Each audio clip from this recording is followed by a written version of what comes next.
I joined the Army after law school. I wanted to serve my country.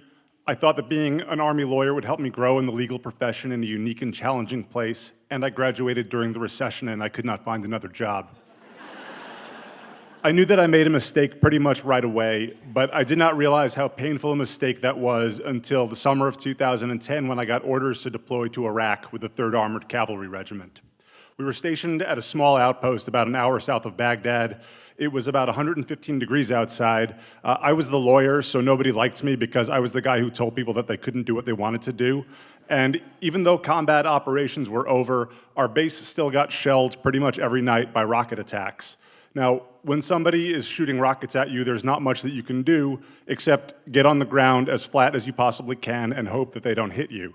We had this security agreement in place with the Iraqi government that said that we couldn't shoot back.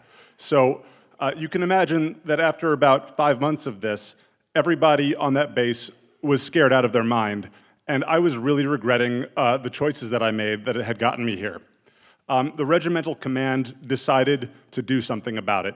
They decided to send out a questionnaire to every trooper on the base to see how we were feeling.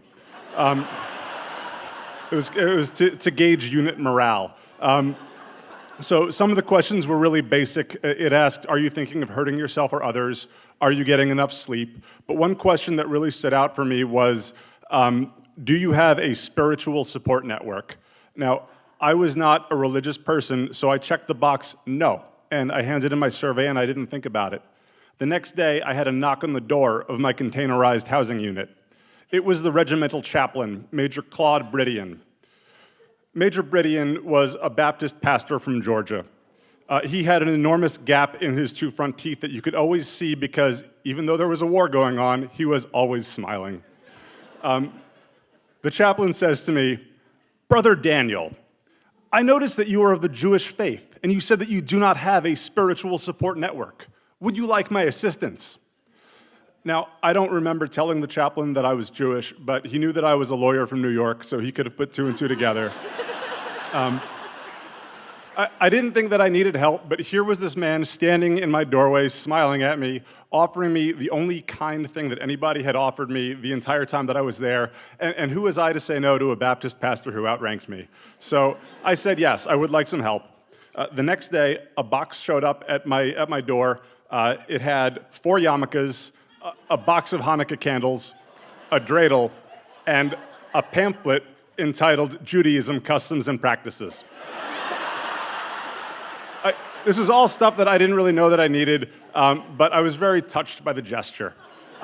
It was not until a month later that the chaplain approached me a second time and said, "Brother Daniel, I have found that there are other Jews who are living on this outpost. Would you like to get together with them on Friday night for Shabbat services?" Now, I had 2 major objections to this. The first one was I wasn't a very religious person, and the second one was something about my people's history told me that we shouldn't put all the Jews together in one place. It was kind of like putting all your eggs in one basket.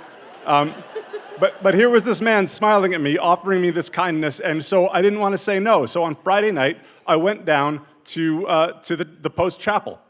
It was a little awkward because it was a multi-use chapel, which meant that there were crosses and Christian iconography everywhere. Only one of the 3 Jews on post spoke Hebrew, and it wasn't me. And the chaplain's assistant, I guess he had never really seen a Shabbat service before. He was very curious, so he kind of stayed in the shadows and watched us the whole time. So we got through the service, we said the prayer over the candles and over the challah, and we were about to say goodnight when the chaplain's assistant jumps up and says, "Wait, Jews, there's more. Follow me." So we follow him to the back of the chapel, and there's this closet. And he opens up the door to the closet, and there's a box. And he says, "Open the box." So we open the box, and inside the box are 16 glistening bottles of purple Manischewitz wine.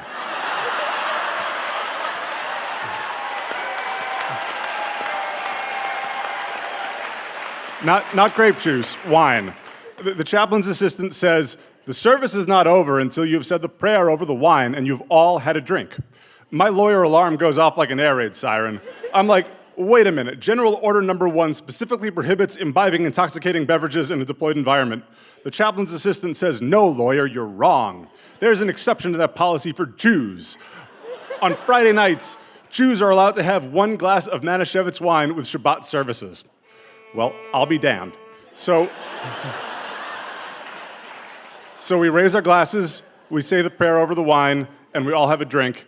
And because it was the first time any of us had had a drink in about 6 months, that was all it took to get us completely smashed. I had found my spiritual support network.